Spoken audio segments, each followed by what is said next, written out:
Hey everybody, welcome back to another Krita tutorial. Today we're going to start the first video in the series for the assistant tools in Krita.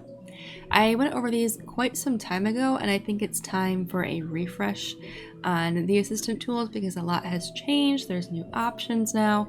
So we're going to kind of go over each option and what that does in this series. I'll try and keep it simple and break it up into parts that are easy to digest, since there is a lot of options and each one is slightly different in what it can and cannot do. So before we get into what you can do, I'm going to explain in this video what the assistant tools are and the rough idea of how to use them. So here in your toolbar on your left hand side, you're going to have this little icon. It looks like a target, and this is the assistant tool. You're going to go to tool options. You can see some stuff has changed, as always when you pick a new tool.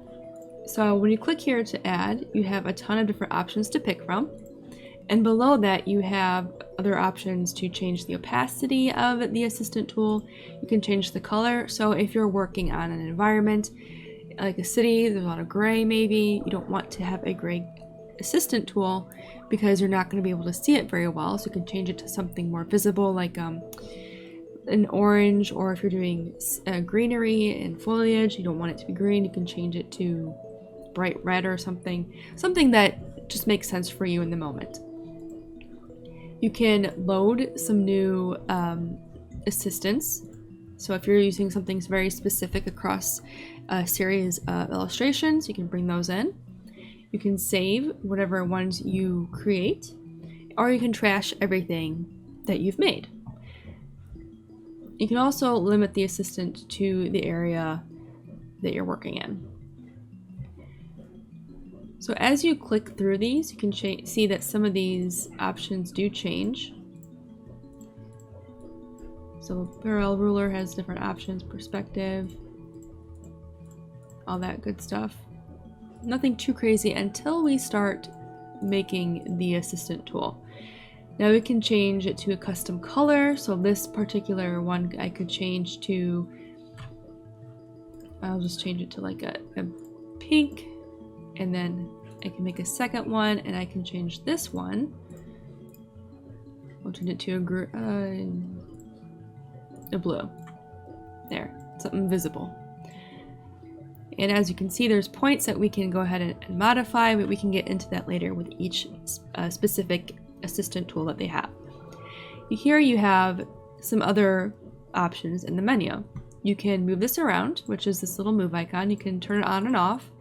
And what this does is, if I go back to drawing, it's not very visible and it's not going to interfere with my art or my drawing or whatever it is I'm doing, but the blue one still will have this ring showing that this is active.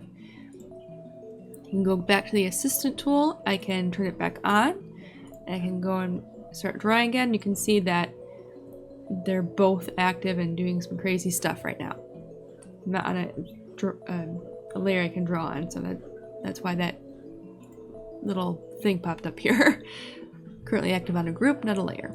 And last but not least, instead of clicking on the trash icon to trash all of them, if you only want to delete one of these, click on that icon there and it's gone for good.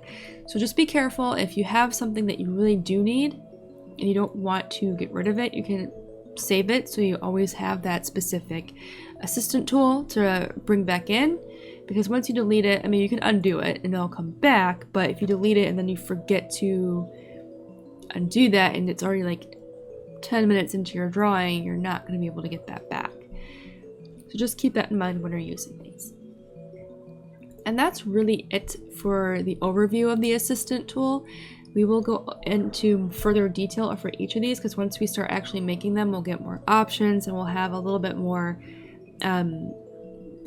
things to work with. So hopefully this introductory video to the assistant tools was helpful. Let me know in the comments if you've already played with them or if you have any questions that you would like answered in this series, especially if it's something about a specific tool option here. I'll do my best to make sure to incorporate that into the series, and hopefully that will help you out too. So thank you for watching this video. Make sure to like and subscribe so you don't miss the next one, and I will see you in the next video.